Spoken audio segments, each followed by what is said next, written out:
iniciamos a partir de agora o nosso programa Teologia para o Seu Dia, de responsabilidade do Núcleo de Educação Teológica da Assembleia de Deus em Rio Branco, nossa igreja liderada pelo pastor Luiz Gonzaga de Lima. E todas as quintas-feiras temos este programa que traz sempre para você aí uma palavra de Deus para o seu coração, uma palavra de ensino, uma palavra bíblica, uma palavra teológica.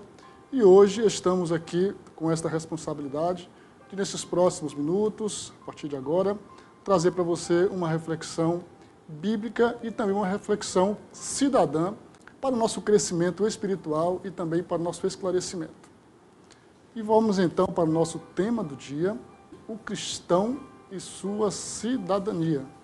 Nosso objetivo é exatamente refletir um pouco sobre o papel do cristão enquanto cidadão e o papel do cidadão também enquanto cristão.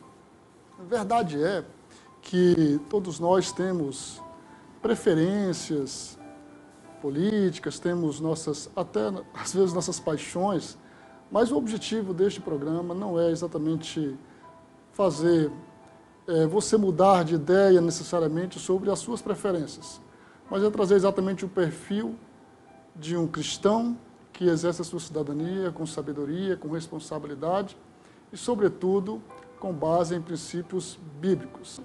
E nós vamos fazer uma leitura bíblica para embasar a nossa reflexão nesta tarde. Filipenses, capítulo 1, versículos 27 a 30.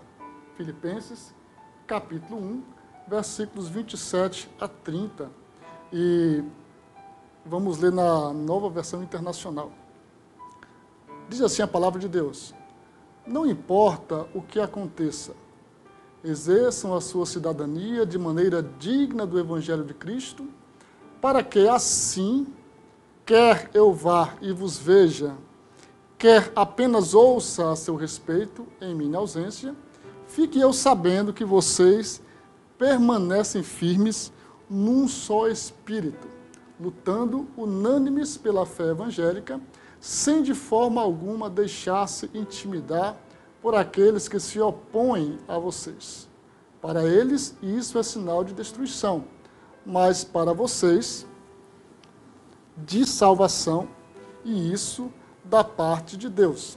Na verdade, lemos aqui até o versículo 28, né? 28, 27 e 28, e vamos refletir um pouquinho sobre esse texto. Nessa tradução bíblica, Paulo passa aqui exatamente uma ideia e um ensinamento, e achei interessante essa versão, porque aqui traz a palavra cidadania. Não importa o que aconteça, exerçam a sua cidadania. Logicamente, Paulo está aqui abordando a cidadania enquanto cidadania celestial também. Esse é o contexto desse capítulo de Filipenses. Mas nós também vemos aqui uma preocupação de Paulo em relação à conduta do cristão na sociedade em que conviviam. E é interessante porque esta carta de Paulo, ela é escrita aos irmãos que moravam na cidade de Filipos. E é bom recordar que essa cidade de Filipos é aquela cidade onde Paulo e Silas foram presos. Paulo e Silas, lembram? Quando eles atravessaram e foram para o lado da Macedônia, parece que na sua segunda viagem missionária. E então, eles foram bem recebidos inicialmente porque houve quem aceitasse o evangelho naquela cidade, que não era uma cidade judaica, uma cidade gentia. Mas a conversão de pessoas ali naquela cidade atraiu a revolta dos cidadãos ali, em especial de judeus, sentiram-se ameaçados em sua religião, e então eles foram entregues para as autoridades, Paulo e Silas, e foram presos. Foram chicoteados, e Deus, de forma miraculosa, interviu à noite, quando eles estavam na prisão, e eles foram soltos. Mas já tinham apanhado, já tinham sido torturados, inclusive. Tanto que o carcereiro de Filipos, depois de presenciar, além da questão do terremoto, mas de presenciar a fidelidade de Paulo e Silas e os demais presos que não fugiram quando o cárcere se abriu, ele ouviu a palavra de Deus. E diz a Bíblia que foi salvo ele e a sua casa. E então, é para esses irmãos dessa cidade, onde Paulo primeiramente com Silas foram hostilizados, é para esses irmãos que ele está escrevendo esta carta, orientando-os a se portarem como cidadãos do céu e como cidadãos terrenos também, né? E é exatamente nesse contexto que nós vamos estar meditando, e você vai poder acompanhar aí, nós temos uma apresentação, você vai poder acompanhar aí na sua tela. Uma citação de Eclesiastes, capítulo 8, versículo 14, na tradução Almeida 21, ainda há outro absurdo sobre a terra. Há justos que sofrem como se fossem ímpios, e há ímpios que são premiados como se fossem justos. Eu disse que também isso é absurdo. Veja que interessante nessa tradução, Salomão falando sobre as injustiças sociais, e também podemos ver injustiças políticas também, né? Porque ele está falando de pessoas que são ímpias, mas que gozam de privilégio como se fossem justas, e de pessoas que são justas, que são hostilizados, que são muitas vezes prejudicados, e até injustiçados, né? Como se ímpias fossem. Veja que quando falamos de pessoas justas, e no contexto de Eclesiastes também, quando se fala de homem justo, assim como o livro de Provérbios traz sempre essa relação entre o justo e o ímpio, né? Está se tratando de uma justiça no limite humano, uma justiça até onde uma pessoa, ainda que não seja uma pessoa perfeita, até onde uma pessoa, ainda que não perfeita, possa fazer justiça. E é isso que Salomão também aborda no livro de Eclesiastes, nesse texto que nós lemos. E na tela nós vamos ver alguns pontos que pretendemos abordar: cosmovisão cristã de política, personagens bíblicos com atuação política, nós temos também alguns, Estado e política segundo a Bíblia, a relação entre igreja e Estado, a corrupção na política e seus efeitos, o papel da igreja no combate à corrupção e, por último, responsabilidades políticas do cristão. Mas antes, contextualizando um pouquinho ainda sobre os escritos de Paulo, Paulo escreve para cristãos espalhados em todo o Império Romano, nas províncias, né? E ele escreve para cristãos que viviam subjugados, né? Sob um domínio romano que era reconhecidamente cruel. Muitos dos imperadores do primeiro século e segundo século, né, até o terceiro século da nossa era, eram reconhecidamente loucos. E podemos citar aí Nero e Calígula, né? Calígula é conhecido como o imperador louco, né? E eles arrogavam para si o título de Kyrios, Kyrios em grego, que significa senhor e mestre. E esses imperadores exigiam adoração para si mesmos. É tanto que em Romanos, capítulo 12, versículo 13, Paulo fala sobre a necessidade de o cristão não se conformar com o mundo. Capítulo 12, né? Ele trata sobre isso aí. Mas ser transformado pela renovação do seu entendimento. Mas no capítulo 13 de Romanos, Paulo também apresenta razões para que o cristão se submeta às autoridades como potestades, ou seja, como poderes superiores, que são, na verdade, ordenados e constituídos por Deus. E é isso que Paulo trata. Pedro também vai tratar sobre essa submissão às autoridades. E nós, como cristãos, é lógico que no outro contexto que vivemos num contexto da democracia, então nós temos opções outras que os cristãos da época em que Paulo escreveu suas epístolas não tinham. Nós temos hoje, por exemplo, o direito ao voto, tanto indireto quanto direto. E isso são privilégios da modernidade, né? E é lógico também não de todos os países, mas o Brasil é um país democrático e nós temos direitos a mais se comparados com o que os cristãos enfrentavam no tempo do Império Romano. E tem alguns pontos interessantes que ele aborda em Romanos e Pedro também, 1 Pedro 2. As autoridades fazem parte da estrutura estabelecida por Deus para a organização de uma sociedade ou Estado. Toda autoridade humana é autoridade derivada, ou seja, ela procede de Deus e prestará contas a Deus de como chegou ao poder e o que fez com ele. Veja que a autoridade ela é derivada, ela é delegada por Deus. E terceiro, quem se opõe às autoridades está, na verdade, se opondo também a Deus, que é a autoridade primária. Por isso que Pedro escreve, por causa do Senhor. Nós devemos honrar as autoridades por causa do Senhor. Em quarto lugar, a desobediência à autoridade traz castigo. E se esse castigo é por desobediência, não se trata de perseguição, mas de uma justa retribuição ao erro. E em quinto lugar, a autoridade é ministro, é servo, diácono no sentido de serviço, né? É ministro de Deus. E é interessante destacar que esse termo ministro, em sua essência, ele se refere à servidão, né? A autoridade é servo, é ministro de Deus, vingador com procuração divina para punir o mal. É lógico que no nosso contexto brasileiro, a punição ao mal, ela é dentro do que é estabelecido na nossa legislação. Então existem várias maneiras de uma pessoa pagar pelo erro que cometeu, a começar por restrições de direitos, pena de valores e assim por diante, chegando até a restrição da liberdade, né, que é a prisão, a detenção, né, e ainda assim ela tem um limite, não é algo que seja permanente, né, não existe no Brasil, por exemplo, a prisão perpétua, existe um limite para a pena, e cada pena ela é exatamente calculada de acordo com a dosagem merecida pelo feito, né, pelo erro cometido, pelo crime cometido. Então, nós vivemos num Estado de Direito e isso, evidentemente, garante que quando uma pessoa desobedece às leis, ela está passível de ser penalizada por isso. A palavra de Deus trata de valores deontológicos, ou seja, valores do dever ser, do que se espera, né?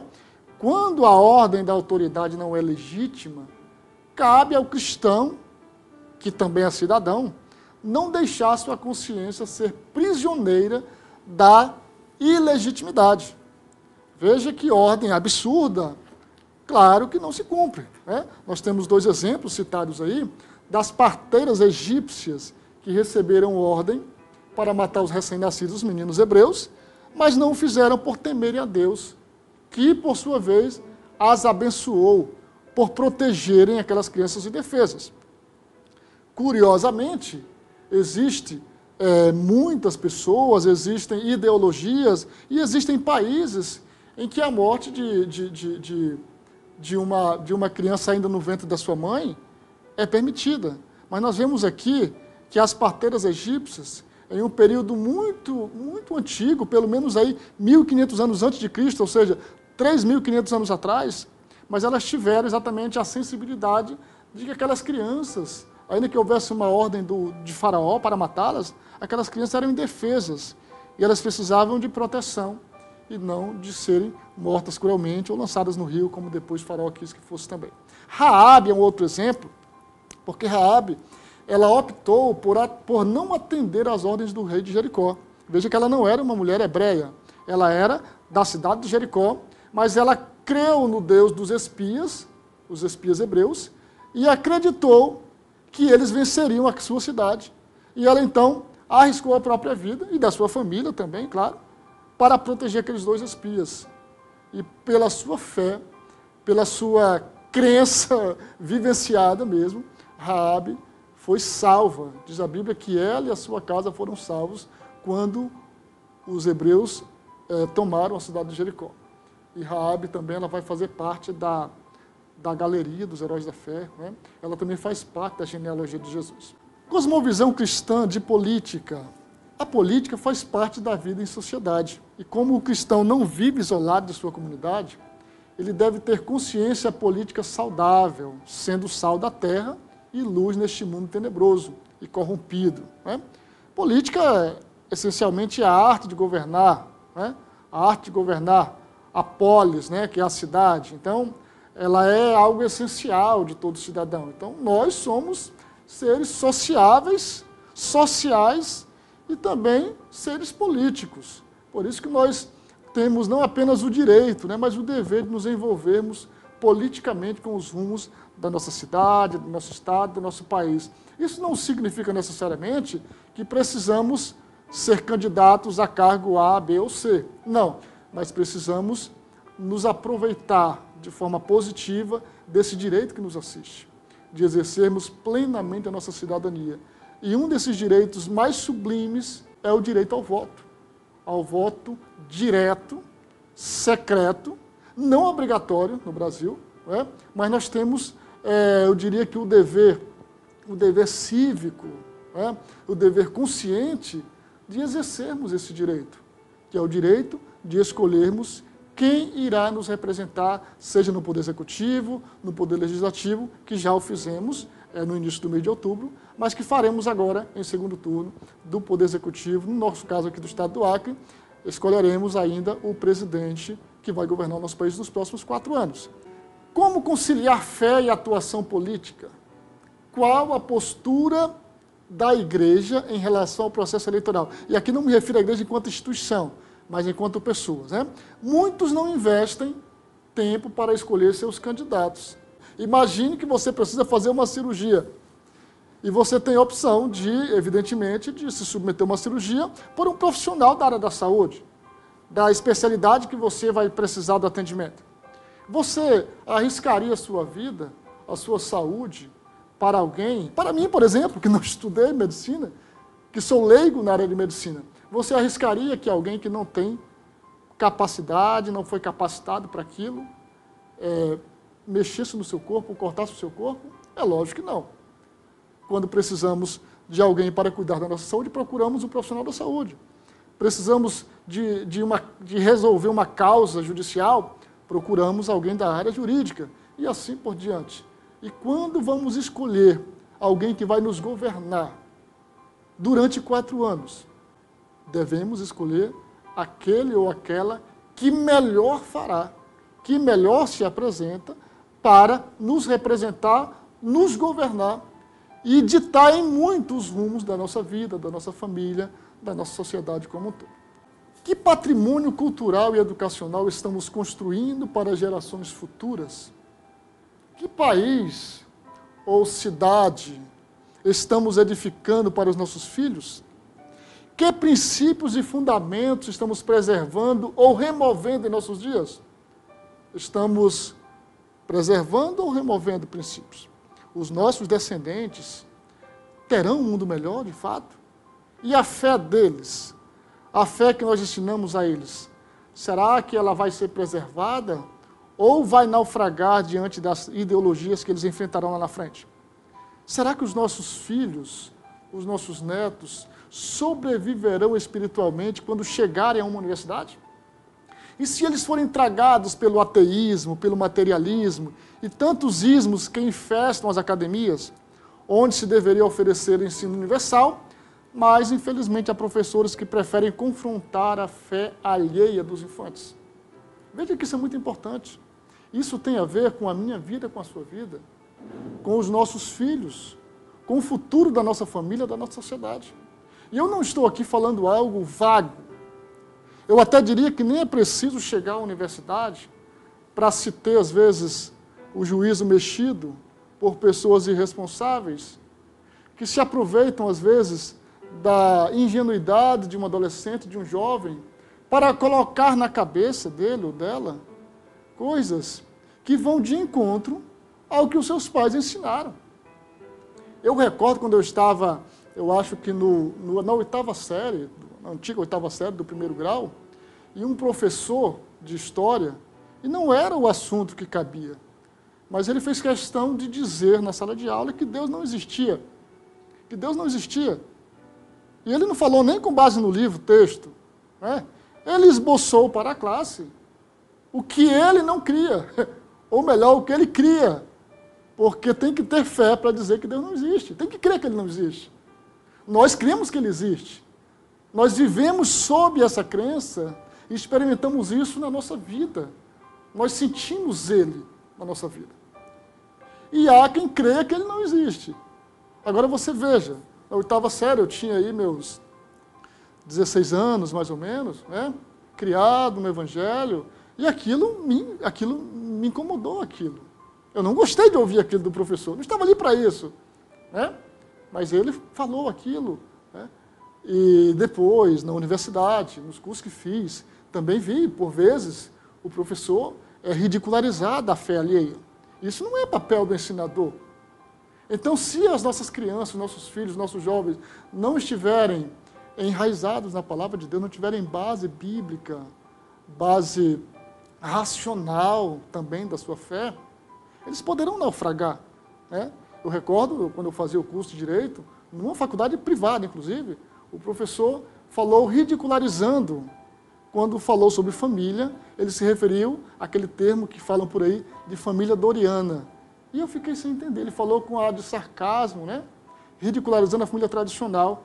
E aí que eu fui entender que ele se referia ao comercial da margarina doriana, né? E esse termo é muito usado por aqueles que criticam a família tradicional. E ele falou, ele jogou aquilo na sala de aula sem necessidade alguma, não era o assunto. Ele era professor de metodologia científica, não tinha a ver com o assunto. Então, infelizmente, os nossos jovens, quando chegam à fase em que eles precisarão enfrentar a vida dura como é, inclusive a vida do aprendizado, a vida acadêmica, eles precisarão estar balizados na palavra de Deus. E o que nós estamos preparando para eles? Reflita sobre isso. Eclesiastes 3, 16 a 18, nessa tradução a mensagem, olha que maravilha. Voltei a pensar no mundo à minha volta, e olha só o que vi. A política, só corrupção. A justiça, mais corrupção. Eu disse a mim mesmo, Deus julgará o justo e o injusto. A hora para tudo, não há como evitar. Então refleti, Deus está nos testando, mostrando que não somos melhores que os animais. A secularização do governo leva à secularização da sociedade, que, por sua vez, leva à eliminação de valores morais ligados a concepções religiosas, o que culmina na desintegração da sociedade. E eu falei que maravilha, porque esse texto, nesta tradução, é maravilhoso de se compreender, mas a realidade que ele transmite é triste. Parece que Salomão está escrevendo para nossos dias, né? Que ele olhou e viu o quê? Injustiças. Olhou para a política, corrupção. E é o que nós vemos, não só no Brasil, corrupções, injustiça e às vezes até defendida por muitos. Salomão já questionava isso aí. E ele coloca que, pelo visto, Deus está nos testando para mostrar que não somos, nesse aspecto, tão diferentes dos animais. É só você ligar um noticiário, ligar um jornal, assistir um programa de notícias policiais que você vê exatamente o quanto o homem, muitas vezes, é até mais perverso do que certos animais. Alguns personagens bíblicos que influenciaram, em sua época, né, que influenciaram. Nós temos aqui Ló, que infelizmente não conseguiu influenciar na cidade onde morava, em Sodoma. Pelo contrário, infelizmente ele foi influenciado, não tanto ele, mas a sua família, sua esposa, suas filhas.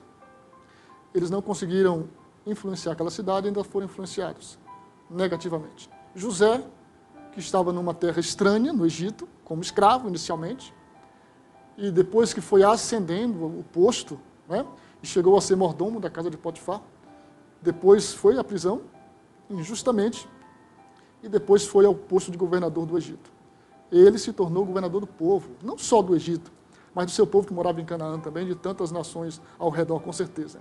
Mas José tinha uma fé tão convicta que eu sou levado a crer que ele não se surpreendeu pela tentação, quando a mulher de Potifar tentou José. Porque ele tinha uma resposta pronta de quem sabe o que quer. Eu não trairei o meu Senhor. Ele se referia ao chefe dele, a Potifar. E não pecarei contra o meu Deus. E aí poderíamos até dizer, puxa, o Deus de José que tinha deixado que ele fosse como escravo para o Egito. Pois é, a fidelidade de José, ela ia além das circunstâncias. Ele continuava sendo fiel ao seu Deus.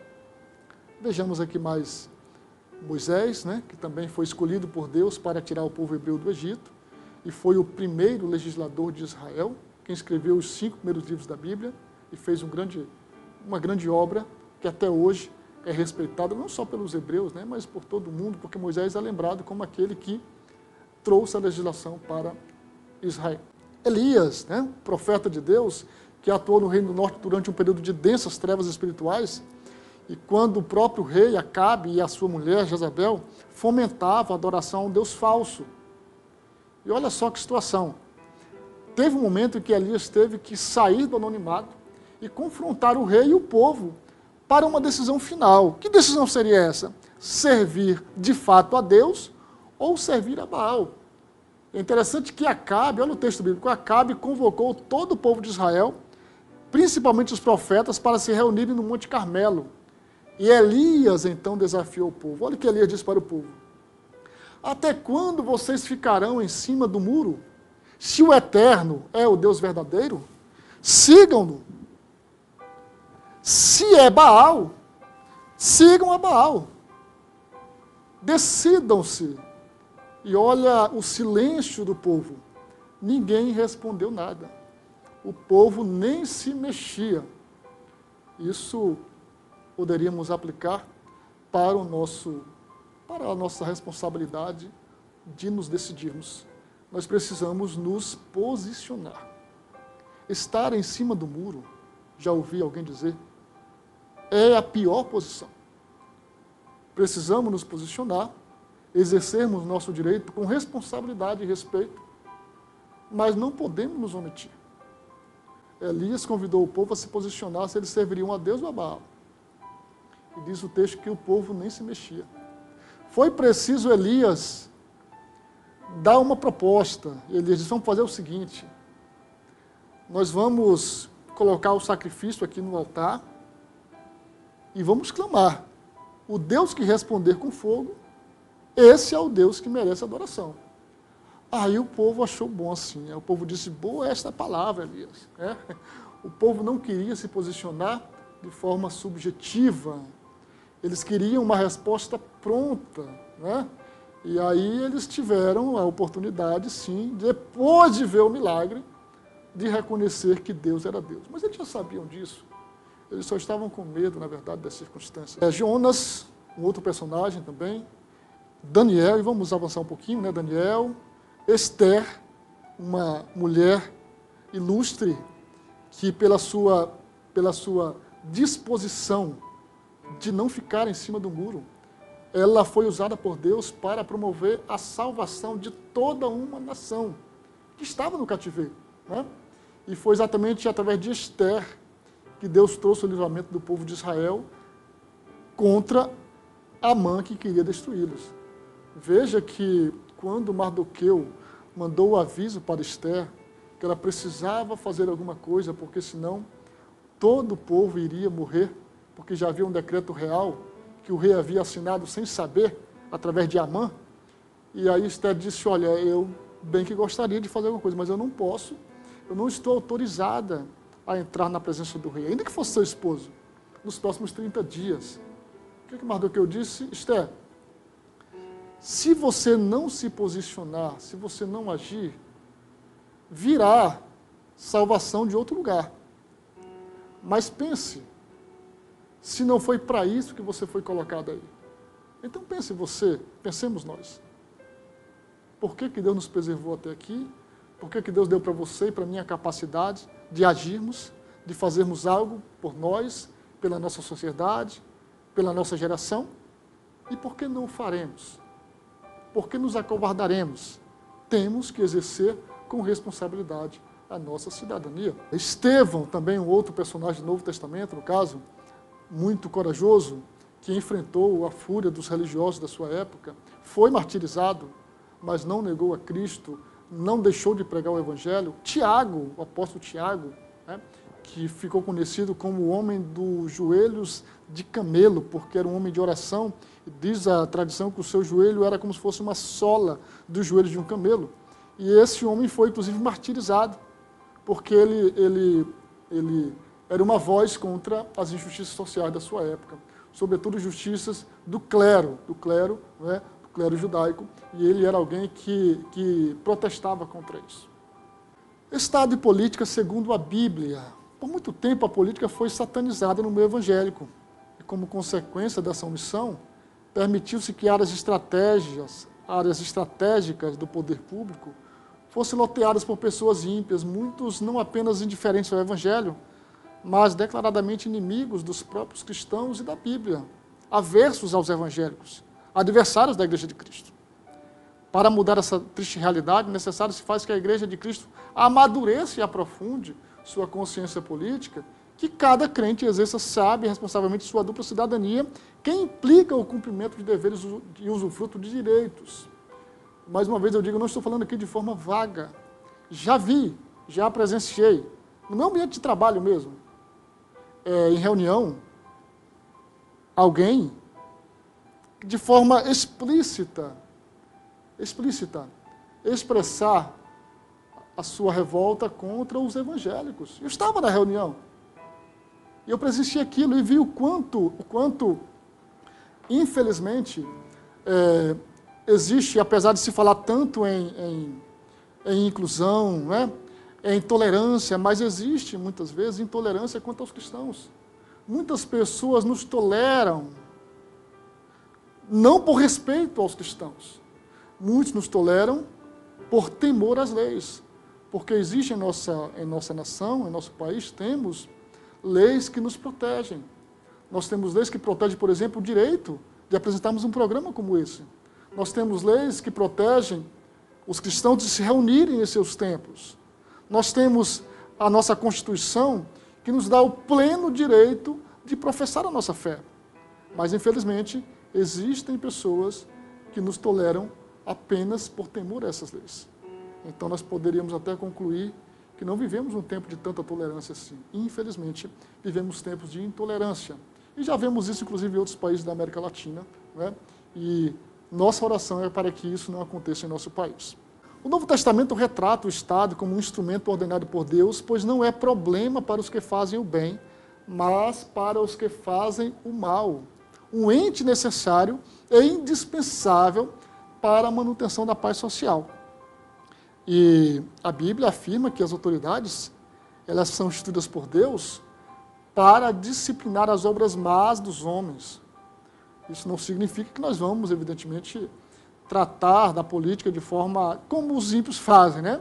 De forma rasteira. Não, de forma alguma. Precisamos, evidentemente, trabalhar os nossos direitos, nossas potencialidades, sempre sob a lei estabelecida no nosso país. O cristão e sua atuação na política.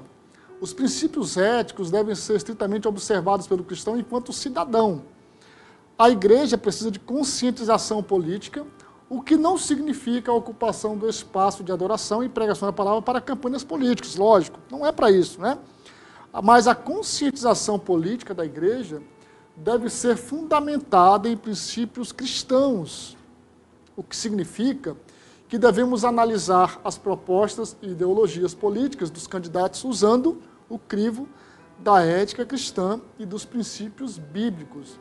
Então veja que quando eu e você vamos analisar em quem vamos votar, nós não vamos apenas com a nossa paixão partidária ou preferência por alguém, A ou B, mas devemos atentar para os princípios que norteiam a nossa vida, princípios e valores cristãos. Se professamos a fé em Cristo, precisamos, evidentemente, agir como Ele agia, seguir o que Ele nos ensinou. O cristão e sua dupla cidadania.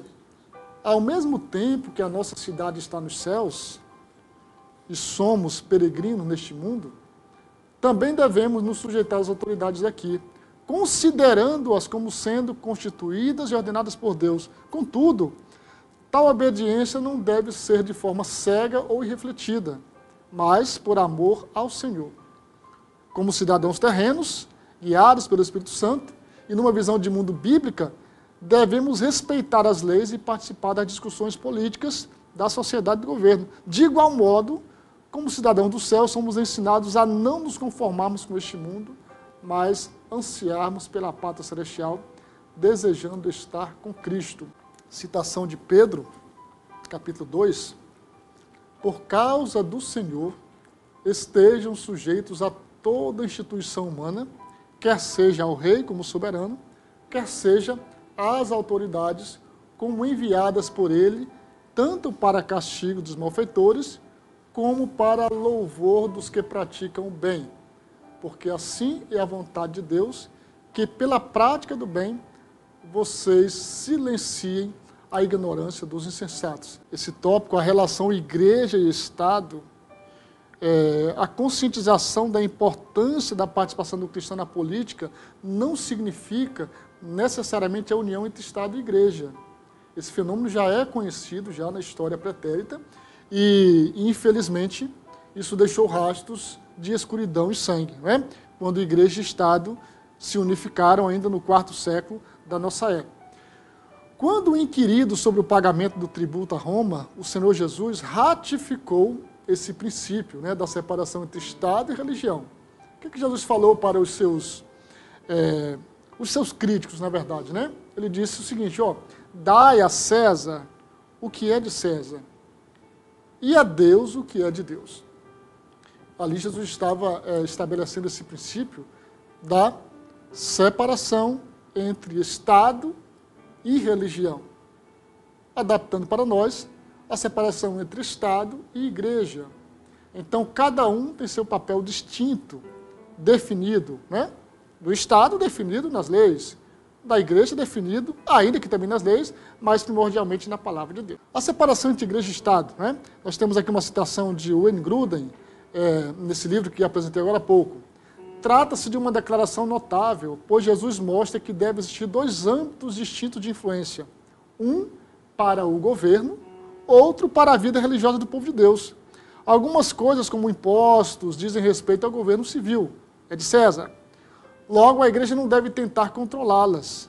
Em contrapartida, outras coisas dizem respeito à vida religiosa das pessoas, que é exatamente o que é de Deus, né? Logo, o governo civil não deve tentar controlá-las. Então, se cada um exerce o seu papel de forma responsável e distinta, não haverá problema. Haverá, sim, cooperação de um para o outro quando isso for cabível, né? No ensinamento neotestamentário, tanto Jesus quanto seus apóstolos enfatizaram que Igreja e Estado possuem papéis bem distintos, mas que não são necessariamente antagônicos entre si. A Igreja ela tem o papel de ser sal da terra e luz do mundo, e deve influenciar a nação e seus patriotas. E quando falamos nação, nos referimos às pessoas, né? E olha o que Paulo escreve, é por isso também que vocês pagam impostos, para que a ordem seja mantida. Cumpram suas obrigações como um cidadão, paguem seus impostos, paguem suas contas, respeitem seus superiores. O conceito de Estado laico é compreendido como sendo a separação entre o Estado e a Igreja. Por definição, o Estado não intervém na Igreja e nem a Igreja no Estado, né? Historicamente, o Brasil já vivenciou um período em que havia uma religião oficial. Até a proclamação da República, né? A partir de 1824, com a primeira Constituição, que foi a Constituição Imperial, né? O Brasil tornou-se independente em 1822, em 1824 a primeira Constituição brasileira, que era uma Constituição outorgada por Dom Pedro, e então nessa Constituição havia a previsão de que a Igreja oficial do Estado era a Igreja Católica. E havia sim a proibição, o impedimento de haver outros templos que não fossem os católicos. Não é que não pudesse haver outras crenças, outras religiões, mas templos protegidos pela lei, apenas os católicos. Na Constituição de 1891, após a proclamação da República, que aconteceu em 89, então nessa nova Constituição, dentre as mudanças, né, aqui no slide aqui, nós tivemos aí o ensino primário obrigatório, laico e gratuito, que até então não existia dessa forma, a instituição do voto universal para cidadãos brasileiros alfabetizados, maiores de 21 anos, hoje é maior de 16 anos, mas na época maior de 21 anos, que já foi um grande avanço, e também propositalmente omitiu-se nessa nova Constituição de 91 a religião oficial do Estado. Essa nova Constituição resguardou o direito à expressão da religiosidade, mas vedou ainda assim o envolvimento direto do Estado com a Igreja. Então, a partir de 1891, foi rompido aí essa relação Estado e Igreja no Brasil. Mas na Constituição de 1988, que é a atual, aí sim houve a concessão de plena liberdade de crença religiosa. O artigo 5º trouxe a garantia do livre exercício dos cultos e liturgias, além da proteção também constitucional aos locais de adoração. Então, a chamada Constituição Cidadã define a separação entre Estado e Igreja, ressalvando-se, na forma da lei, a mútua colaboração estatal, quando de interesse público, Assim, embora o Estado brasileiro seja laico, ele não é ateu e nem laicista ou laicizante. Veja que observação interessante que nós colocamos aqui. O Estado brasileiro, ele é laico, ou seja, ele é um Estado leigo quanto à religião. Ele é um Estado que deve ser imparcial quanto à religião. A pessoa pode professar a religião que quiser ou não professar nenhuma se não quiser. Ele tem liberdade. O Estado assiste a mim, a você, no nosso direito de sermos religiosos diversamente ou de não sermos religiosos se não quisermos. Todos são iguais perante a lei, sem distinção de qualquer natureza, garantindo-se aos brasileiros e aos estrangeiros residentes no país a inviolabilidade do direito à vida, à liberdade, à igualdade, à segurança e à propriedade nos termos seguintes. E o inciso 6º, é inviolável a liberdade de consciência e de crença, sendo assegurado o livre exercício dos cultos religiosos e garantida na forma da lei a proteção aos locais de culto e às suas liturgias. E o inciso 8º, ninguém será privado de direitos por motivo de crença religiosa ou de convicção filosófica ou política, salvo se as invocar para eximir-se de obrigação legal a todos imposta e recusar-se a cumprir prestação alternativa fixada em lei. E aí nós temos também no artigo 19 da Constituição, nós vamos ter exatamente a vedação, né, ao Estado de intervir na religião das pessoas e também de ter uma religião oficial. Então nós temos também uma proteção legal aos nossos ambientes de reunião. Então nós podemos, com toda liberdade, nos reunir nos nossos templos, tendo a proteção do próprio Estado, né? E hoje, de forma muito confortável, nós temos belos templos e nos sentimos seguros também sob a lei maior do nosso país, que é a Constituição. Sigamos. Esse item nós vamos passar um pouquinho mais rápido, mas ele trata sobre a corrupção na política e seus efeitos. A corrupção, ela atinge várias etapas da sociedade. Ela vai trazer efeitos maléficos na saúde pública, porque quando recursos e verbas públicas que são nossas de fato, né, são desviadas, elas afetam diretamente na saúde pública, que é uma grande bênção para nós. O SUS é uma grande bênção, mas nós reconhecemos que ele poderia ser bem melhor se não houvesse, ao longo da história, de décadas, né, tantos desvios. É aterrorizante quando nós recordamos nos noticiários da década passada, inclusive, década de 2000, década de 2010, que chegou a haver desvios e fraudes em compra de ambulâncias. Veja, ambulâncias, que é para carregar, para transportar pessoas doentes. Durante o período da pandemia, nós ouvimos que houve desvios de recursos na compra de respiradores. Nós ouvimos tanta coisa que aconteceu nos estados e municípios em que as pessoas estavam morrendo em virtude da Covid-19 e, infelizmente, havia quem se aproveitasse da situação para desviar recursos públicos que eram para salvar vidas. Então veja que a corrupção ela é maléfica e afeta diretamente a área da saúde. Mas veja bem, no próximo slide, ela afeta também a área da segurança pública. O Brasil, com apenas 211 milhões de habitantes na época, em 2018, ele teve pelo menos 51 mil mortes violentas no ano de 2018. Muito mais, incomparavelmente, do que houve, por exemplo, na Europa, que é 3 vezes mais populoso do que o Brasil, houve 22 mil mortes violentas aí. Então veja que quando há desvios também afetam, quando há corrupção, afeta também a área da segurança pública, que são principais áreas, né, que nos afetam mais. E a próxima que é a área da educação, porque a gente sabe que quanto menos informadas as pessoas, quanto menos instruídas, mais fácil é de serem manipuladas e de serem usadas como massa de manobra.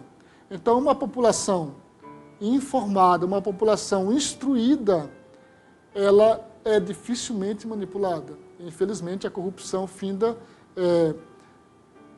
postergando a ignorância na sociedade, sobretudo em lugares de mais difícil acesso e assim por diante. A corrupção, ela perpetua os corruptores, porque quando acontecem os desvios, eles findam patrocinando aqueles que os desviaram e perpetuando essa corrupção. Porque a gente vê que há pessoas que nunca saem do poder e passam, inclusive, de pai para filho, assim por diante. Não é que sempre são corruptos, mas nós sabemos de muitos casos que se trata de corruptores, corruptos e corruptores. Qual o papel da igreja no combate à corrupção? Qual o nosso papel? Pode seguir aí o próximo slide, vamos ver aqui um pouco sobre o que podemos fazer para influenciar. Respeitada a laicidade do Estado, ao tempo que devemos zelar pela liberdade religiosa, devemos também contribuir para o debate de políticas públicas de modo não raivoso, mas gentil, cativante, amoroso, respeitoso. Precisamos ter esse cuidado de, ao discutirmos nossas convicções políticas, ideológicas, não sermos raivosos, não sermos iracundos, mas precisamos ser gentis. Há situação que não dá nem para discutir com alguém sobre determinada preferência. Precisamos respeitar a decisão das pessoas, mas isso não significa que nós não possamos expor aquilo que nós defendemos como princípios. Alguns critérios básicos na escolha que nós precisamos fazer como cidadão. O cristão está na terra para pregar o evangelho e fazer o bem em todas as áreas da vida. Então devemos sim ensinar toda a Bíblia. Por outro lado, o governo civil é usado por Deus para frear o mal no mundo. E esse governo faz a diferença na obra do reino de Deus. Dependendo, ele facilita ou impede a evangelização. Ele vai condenar ou promover o mal. Que tipo de governo você quer? Aquele que condena ou aquele que promove o mal? A atividade política não compete com a evangelística, não competem, não são concorrentes. Cada pessoa ou entidade tem sua vocação e área de atuação. O evangelho transforma pessoas, famílias, sociedades, governos. É Deus que transforma o coração humano. E para que a sociedade seja mudada, as pessoas devem ser transformadas interiormente. Sem a influência cristã, os governos utilizarão qualquer padrão moral, ou imoral, né? Quem sabe, o que será catastrófico pelas forças espirituais envolvidas. Preservando nossa liberdade e preferências, vamos estabelecer aqui, nesta reflexão, alguns critérios. Né? Que critérios?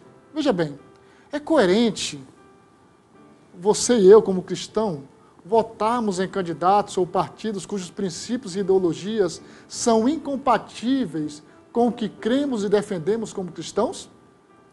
Votaremos em candidatos que são omissos, indiferentes ou covardes quanto às bandeiras que erguemos como cidadãos éticos e cristãos bíblicos? Elegeremos candidatos ou partidos que zombam abertamente da nossa fé e dos princípios que defendemos? É justo nos esquecermos daqueles que profanam o nosso sagrado direito de culto e reunião, estabelecendo critérios para o exercício de nossa fé e punindo-nos quando não rezamos pela cartilha deles? Reflita sobre isso. Ao mesmo tempo que devemos perdoar e amar o nosso próximo, precisamos também amar a nós mesmos. Veja bem, não é coerente eleger ou reeleger, seja quem for o político, que se acovarda ou que projeta e executa castigo injusto a nós como cristãos. Como cristãos, temos o desafio de perdoar aos que nos maltratam, mas isso não significa que vamos fomentar sofrimento a nós mesmos. Ninguém maltrata o próprio corpo. Em vez disso, alimenta-o e cuida dele. É assim que Cristo nos trata. Nós, que somos sua igreja, porque somos parte do seu corpo. Então não é natural a gente atrair para nós mesmos perseguição ou castigo injusto, né? O ideal é que a gente procure proteger a nossa vida, as pessoas que nos cercam, as pessoas que amamos. A atitude de Jesus perante Herodes, e aqui eu quero falar rapidamente também, porque quando Jesus foi levado perante Herodes, que era o mesmo Herodes que tinha mandado matar João Batista, e era filho de Herodes o Grande, que havia mandado matar as crianças assim que Jesus nasceu, Jesus não fez um espetáculo para aquele Herodes, para aquele rei, que queria que Jesus fizesse algum milagre perante ele para aparecer para ele ali. Não. E diante de Pilatos também, Jesus não deixou que este pensasse que tinha todo o poder como ele arrogava para si. Né? Pilatos disse, se você não está me respondendo, você não sabe que eu tenho poder para lhe crucificar ou lhe inocentar? E Jesus disse, olha, nenhum poder te seria dado se não fosse do alto, se não fosse do Pai. Jesus colocou Pilatos no lugar devido, de que ele estava ali com um poder derivado, que acima de qualquer autoridade está a autoridade divina.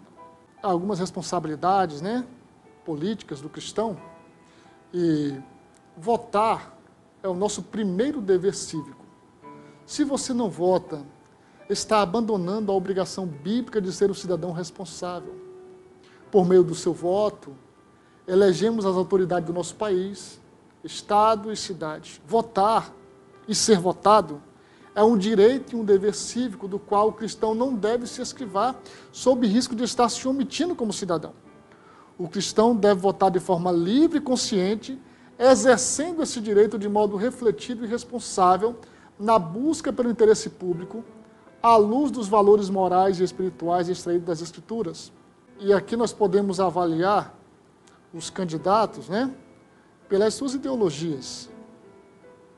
Investigue a ideologia do candidato e de seu partido político para não correr o risco de votar em quem defende propostas imorais que afrontam a família e os princípios éticos cristãos.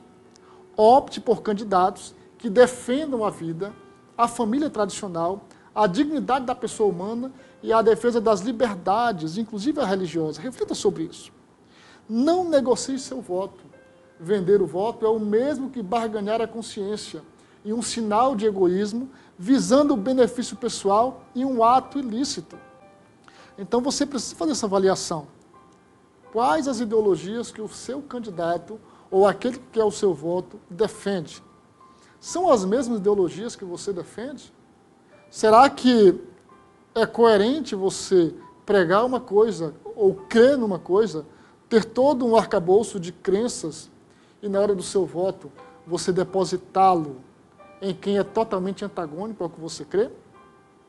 Que esta reflexão fique para você e que eu e você usemos de forma prudente, de forma responsável, a nossa liberdade de escolher diretamente nossos candidatos, quando se trata, evidentemente, de eleição. Né?